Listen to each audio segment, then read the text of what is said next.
Back again with film recaps. In this video, I'm going to recap one of the action thriller films from 2019, titled No Mercy.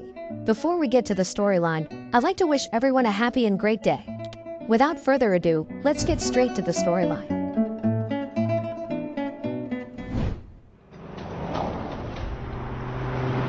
The film opens with a woman named Eunhye stepping out of her car with bloodstains on her legs. She then picks up a sledgehammer and drags it across an auto shop. It's not clear what's going on, but the woman walks up to a man and uses the hammer to squash him.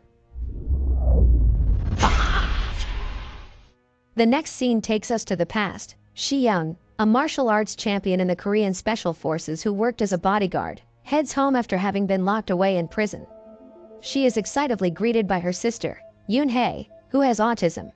The sisters are close and have always taken care of each other. The two promises to never leave each other's sides again. That night, they spend their time catching up and embracing each other, and Eunhye gifts her sister with a pretty hairpin. As they are about to go to sleep, Eunhye expresses that she really hates going to school. Eunhye, however, continues to convince her sister to stay in school because it was their late father's will. On the next morning, Eunhye finds that her sister has gone to school, but is gifted her with a red dress and a pair of red heels. Eunhye also left a note stating that she'd like Eunhye to be around more from now on, so they can be there for each other. Seeing this note gets Eunhye to realize that her sister needs her, and that she needs to do a better job at taking care of her sister. Meanwhile at school, it turns out that Eunhye is often the victim of bullying in her class, which is why she wants to quit school. She is bullied for having autism. After school, the bullies coerces her into coming with them. On the other side of the story, Eunhye is trying to rebuild her bodyguard career by applying to join her former team. She gets an audience with the recruiter, who admits how formidable she is as a fighter, but unfortunately, he can't hire her because she has a criminal record from attacking a man in the past. The bullies take Eunhye to a karaoke place and force her to change into more revealing clothes. When Eunhye says she wants to go home, she is instead introduced to three boys who run a shady business. The boys would disguise Eunhye as a prostitute by making her a call woman to hook up with the older men in a hotel room. Later on, the three boys would storm inside the room and pretend to save Eunhye, while in truth what they're after is the men's wallets so they could steal the money. The boys are sure that the older men won't call the police on them, because the boys know what will happen if they are caught with underage girls. While this is happening, our main character, Eunhye, keeps trying to reach her sister's phone, but never gets an answer. Worried, Eunhye goes to the streets to fruitlessly search for her sister. To make it more concerning, Eunhye never returns home the following morning. Eunhye puts on the red dress and shoes that her sister gave her and visits her sister's school. However, she couldn't find her sister anywhere. She even faces Eunhye's homeroom teacher and raises her concerns, but only gets told that it's normal for teenagers to go missing for a couple of days. As she's about to head home, one of Eunhye's classmates decides to reveal what happened to Eunhye out of concern. Here Eunhye gets shown a video wherein Eunhye gets her clothes forcibly taken off by the school bullies. The video infuriates her, so she goes to confront the school bullies in the karaoke place.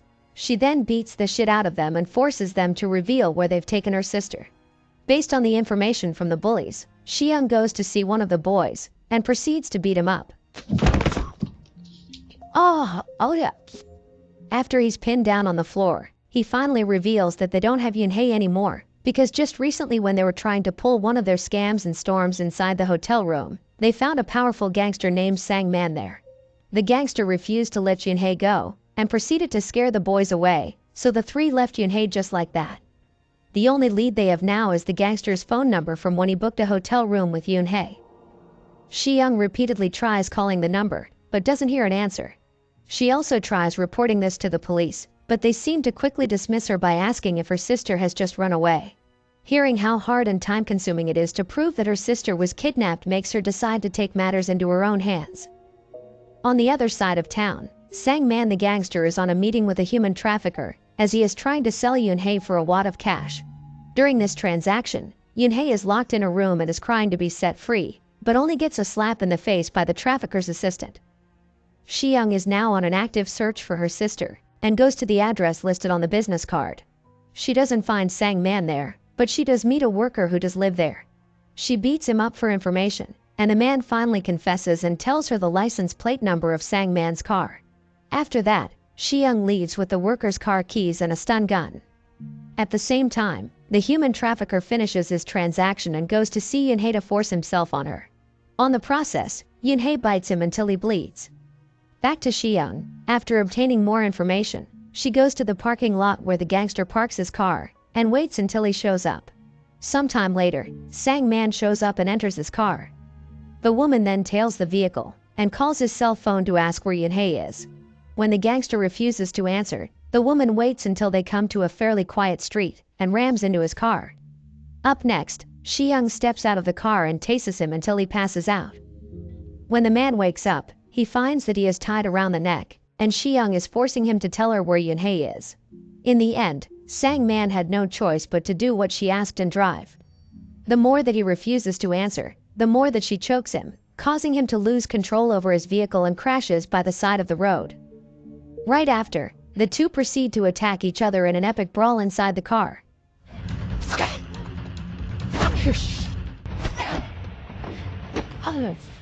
Shi-young seems to have difficulty fighting the man in the car because they are about the same strength. Even so, Shi-young finally manages to break Sang-man's hand and get information about Eunhye.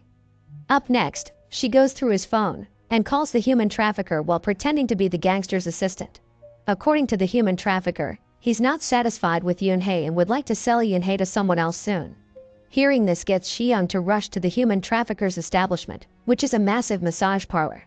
After seeing the receptionist wearing Eunhye's hair pin, she immediately attacks her and demands an audience with the human trafficker. But unfortunately, the human trafficker has already sold Eunhye to someone else, infuriating Shi-young and prompting her to attack. The two proceed to fight, and the woman shows him what she can do. The human trafficker moves to stab her in the gut, but luckily misses. The two end up scuffling on the ground. She chokes him with her thighs until he gives up, and reveals who he sold Eunhye to. Here the assistant reveals that Eunhye had called her home before being taken away. But because no one picks up, Eunhye finally calls someone else in a mini-market to get help. However, they decide to sold her to a client with the codename Lucky Supermarket, and a man in a suit came to pick her up. After getting the phone number of Lucky Supermarket, Shi-young immediately traces the location and rushes there. At the same time, Eunhye is inside the car, getting driven by a man in the suit, who henceforth we shall refer to as Suits. On the way, Suits stops to pick up some food at a gas station, thinking that Eunhye is sleeping.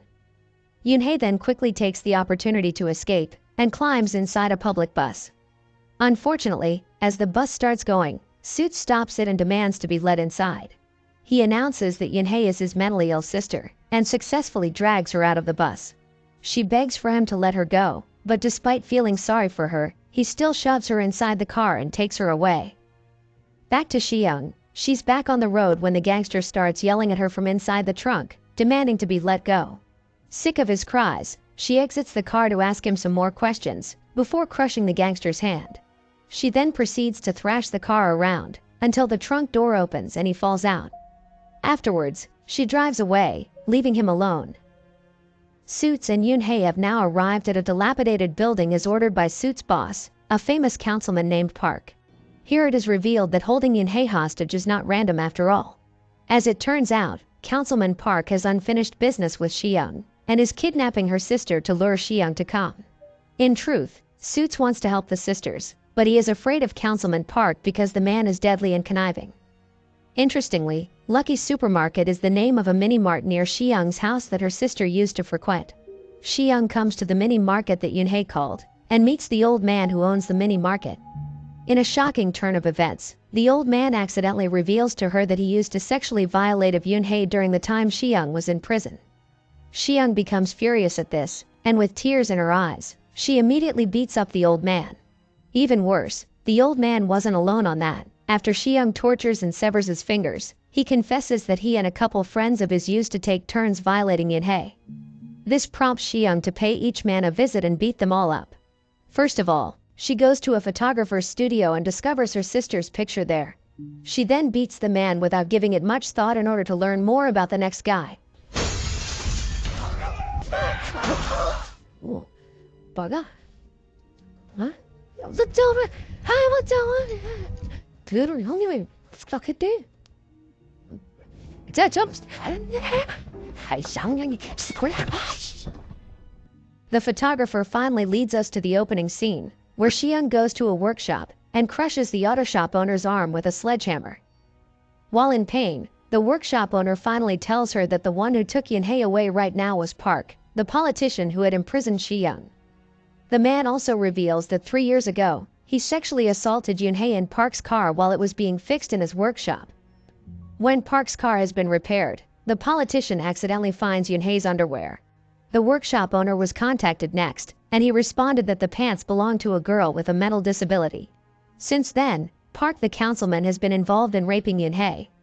That's the reason why Eunhye is often late coming home, which makes Shiyoung very worried, but Eunhye never said anything to her sister. One day, Shiyoung decides to find out why her sister often comes home late. After school, she sees Eunhye in a luxury car that takes her to a hotel. There, she caught Park, who had given her sister drugs, and began raping her sister. Using a screwdriver, Shiyoung immediately attacks the man and injures his eye. However, her actions to save her sister instead land her in jail, because Park can easily twist the facts as a politician. After learning that Shiyoung was out of prison, Park ordered Suits to kill Shiyoung and Eunhye. Back to present time, after getting Suits' phone number, Shiyoung immediately calls him up, asking where she could find Councilman Park. With hesitation, Suits, who is fed up with the councilman, reveals the councilman's location, and Shiyoung sets off to kill him. Later on, she finds Councilman Park at a private estate, surrounded by his bodyguards, but remains determined. She waits and then takes down a bodyguard with taser, before sneaking her way in. When the woman does locate Park, she holds a gun to his face and orders him to tell her where Eunhye is. But unfortunately, the councilman summons his bodyguards, forcing Shiyoung to fight all of them while he escapes with his car. It takes the martial arts champion some time and a bit of luck to beat all of the guards. After defeating all the guards, she climbs back inside her car and catches up to the Councilman Park. She rams her car against his amidst all the traffic, and eventually picking up a gun to shoot him when they're adjacent with each other. The woman successfully hits him in the shoulder, but he still manages to escape. In his fury, the councilman calls Suits and asks him to force Eunhye to consume as much coke as possible, even if it kills her. Moreover, he also asks Suits to gather all of his henchmen to kill Shiyoung. But because Suits feels sorry for the girl, he calls Shiyoung and finally decides to reveal Eunhye and his location. However, as Shiyoung arrives, she gets ambushed, and later on, we see Suits tied up and bloody, because the councilman found out that he was trying to help the sisters. Feeling betrayed, the councilman stabs Suits in the neck, effectively killing him. On the other side of the story, we learn that Shiyoung survives the ambush and is cleaning herself up in a public restroom. She then proceeds to get ready for a fight to get her sister back. Meanwhile, the councilman fixes his fake eye, while he waits for Shiyoung to come for him. Later, just as they are about to bury Suits' body, Shiyoung makes her entrance by ramming into the councilman and his henchmen with her car. They smash her windows, forcing her to climb out, and proceed to try and attack her. Due to the fact that she is a skilled fighter, she is able to take them out one by one. At this point, the councilman has retreated inside, where Eunhye is.